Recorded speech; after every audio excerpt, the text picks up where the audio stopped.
Hello my dear friends, you're in the Military Summary channel. In this video we're going to discuss the most important events that took place during the previous 12 hours. We have a lot of very interesting updates, so let's start. And first let's talk about the conflict on the territory of Ukraine. And if you remember, just yesterday the president of Kazakhstan proposed an idea to stop the conflict between Russia and Ukraine while he was talking with the president of Russia, Putin. Young people are dying, this is the gene pool of the brotherly peoples of Russia and Ukraine, and all this must be stopped because what is happening, in my convinced view, plays into the hands and brings joy to the enemies of both Russia and the Ukrainian state.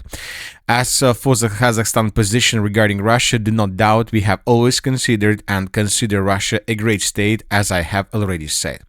According to the president of Kazakhstan, the idea is to freeze the conflict for some years, probably with the purpose to resolve the conflict using diplomatic means. But yesterday in the evening, the Russian side rejected this idea, and this was stated by the spokesperson of Kremlin, Peskov. The freeze of the conflict in Ukraine proposed by Tokayev is impossible given Kyiv's position.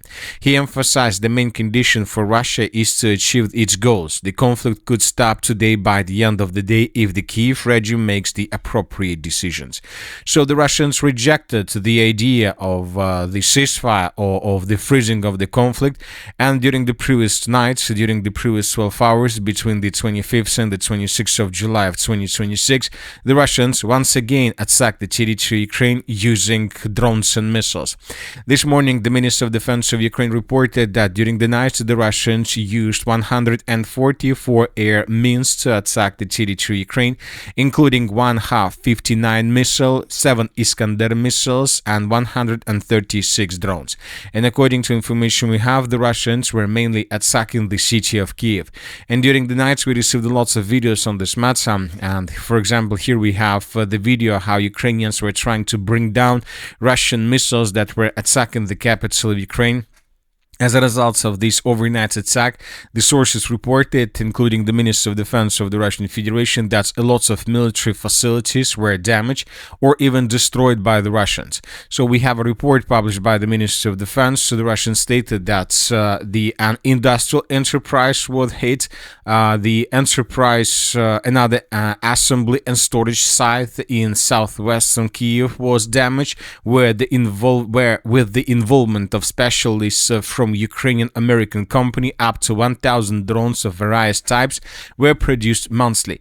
So as we can see, according to the Ministry of Defense of Russia, the Russians managed to deal significant damage to military facilities and military infrastructure of Ukraine during the night between the 25th and the 26th of July of 2026.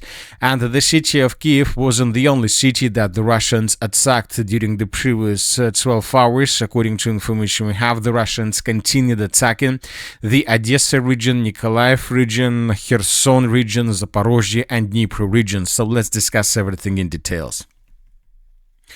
And first, let's talk about the Odessa region. During the previous nights, the Russians, and during the previous 24 hours, the Russians continued attacking vessels in the area of the city of Odessa. In this video, we can see the consequences of attack. As you can see, the vessel was badly damaged by Russians. In this video, we can see another vessel offshore the city of Odessa, damaged by Russians with drones. So as you can see, the Russians continue this process. And it's obviously the blockade of the city of Odessa. Furthermore, the Minister of Defense of the Russian Federation published a video where we can see how Russians were attacking vessels and ships in the area of the city of Mykolaiv. Here we have several vessels, dry carriers. As a result of attacks, these vessels were also badly damaged.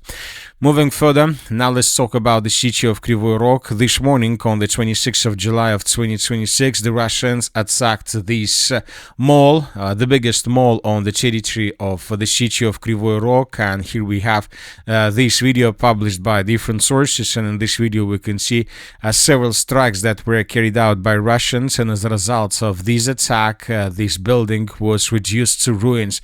Here we have black smoke over this facility right after the Russians Russians attacked this territory, and most likely this is some sort of retaliation. The Ukrainians during the previous days were attacking warehouses and logistics of Russia in the area of the City of St. Petersburg, Moscow, Yekaterinburg, Simferopol, and many other towns and cities and sites of Russia. And now we see that the Russians began striking back, and probably this is not the first mall destroyed by Russians. Even as for the city of Kryvyi Rih, I would like to remind you that several days ago the Russians destroyed this post office, and most likely the Russians would continue attacking facilities in this part of the city of Kryvyi Rih until they destroy everything. As for the city of Zaporizhzhia, here we have the same picture. The Nova Poshta, a post office building, was destroyed, this one, and the Russians were attacking this territory also with drones. The Russians didn't use Iskander missiles to attack the territory. The Russians were using Iskander missiles only to attack the city of Kyiv.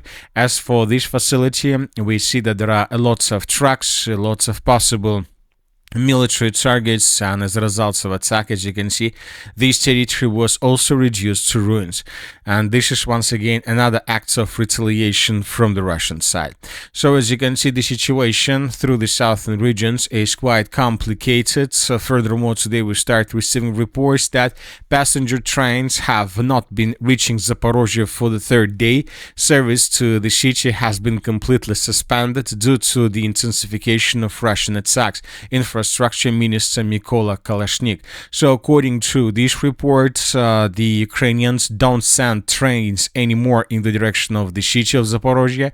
The Ukrainians stop trains somewhere along this black line, and then cargoes, vehicles, and products the Ukrainians transfer from this black line to the city of Zaporizhzhia and Dnipro using just regular vehicles, which means that the Russians continue creation of a buffer zone, and also the Ukrainians reduced using this type of transport and logistics, because the Russians also continue attacking gas stations through the entire territory of Ukraine, and as of the previous 12 hours, few more gas stations were destroyed by Russia.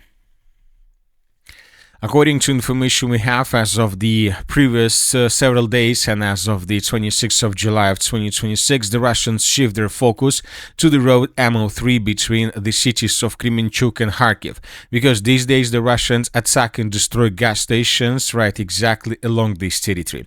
Just yesterday we discussed that at least 3 gas stations were destroyed along MO3 road.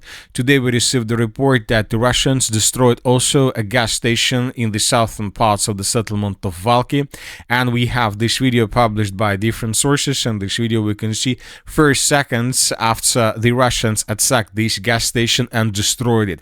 Furthermore, today we received a very interesting video published by civilians. Here we have a vehicle that was moving along MO3 road between the cities of Kharkiv and Kremenchuk, and he is moving, and as you can see along the road we see dozens of destroyed gas stations.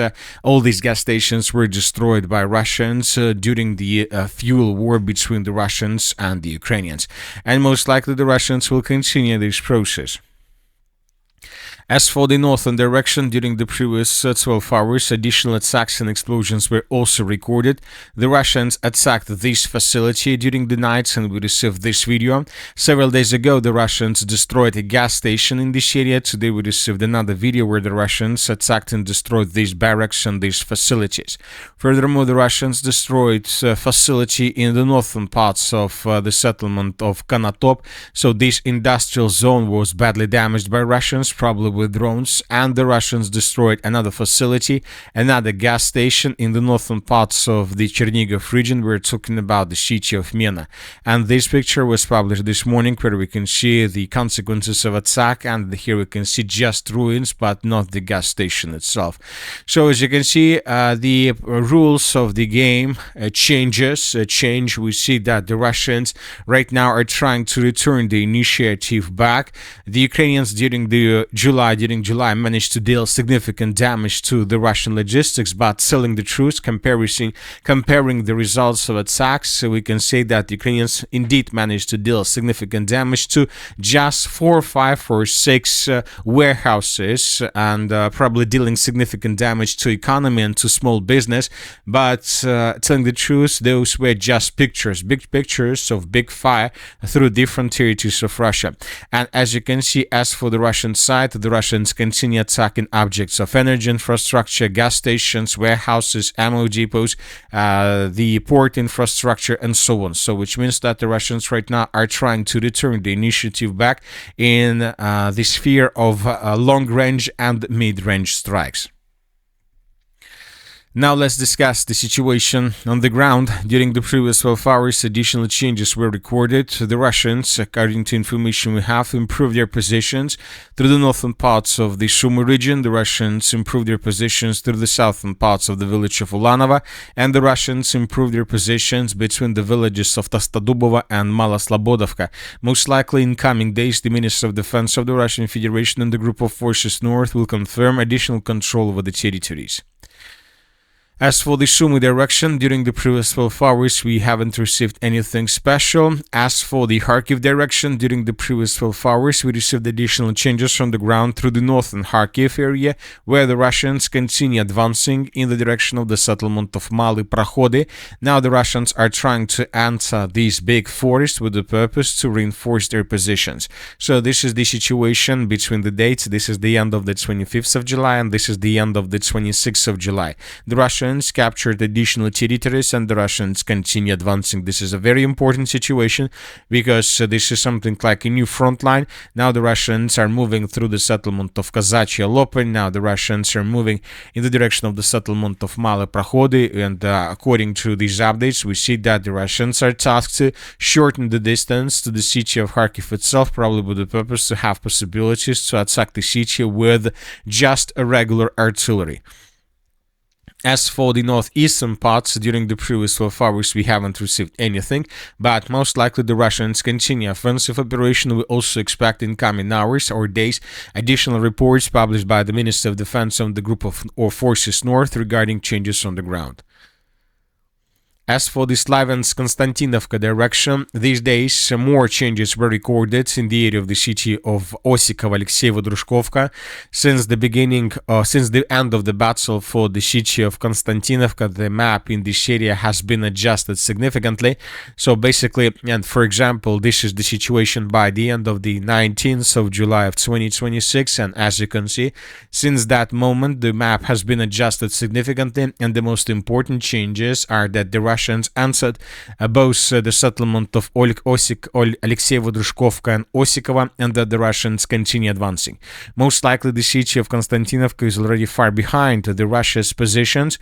Now the main task for Russians is to answer the settlement of Osikovo, Oleksiievo-Druzhkivka, and to dig in deeper and to start publishing first updates that the Russians are already there. And when it happens, of course, this is going to be a very big media victory for Russians, and this will ruin the Ukraine's media position regarding the city of Konstantinovka. And according to Ukrainian position, the city of Konstantinovka is still under complete Ukrainian control. As for the Dnipropetrovsk direction, small changes were recorded to the southeast of the settlement of Serhiivka, and according to all these changes, as you can see, the settlement of Serhiivka is already semi-encircled by Russians, so which means that in coming days, hours, the clashes for this village will begin. As for the Dnipro and the Zaporizhzhia direction, during the previous 12 hours, as you can see, nothing was recorded.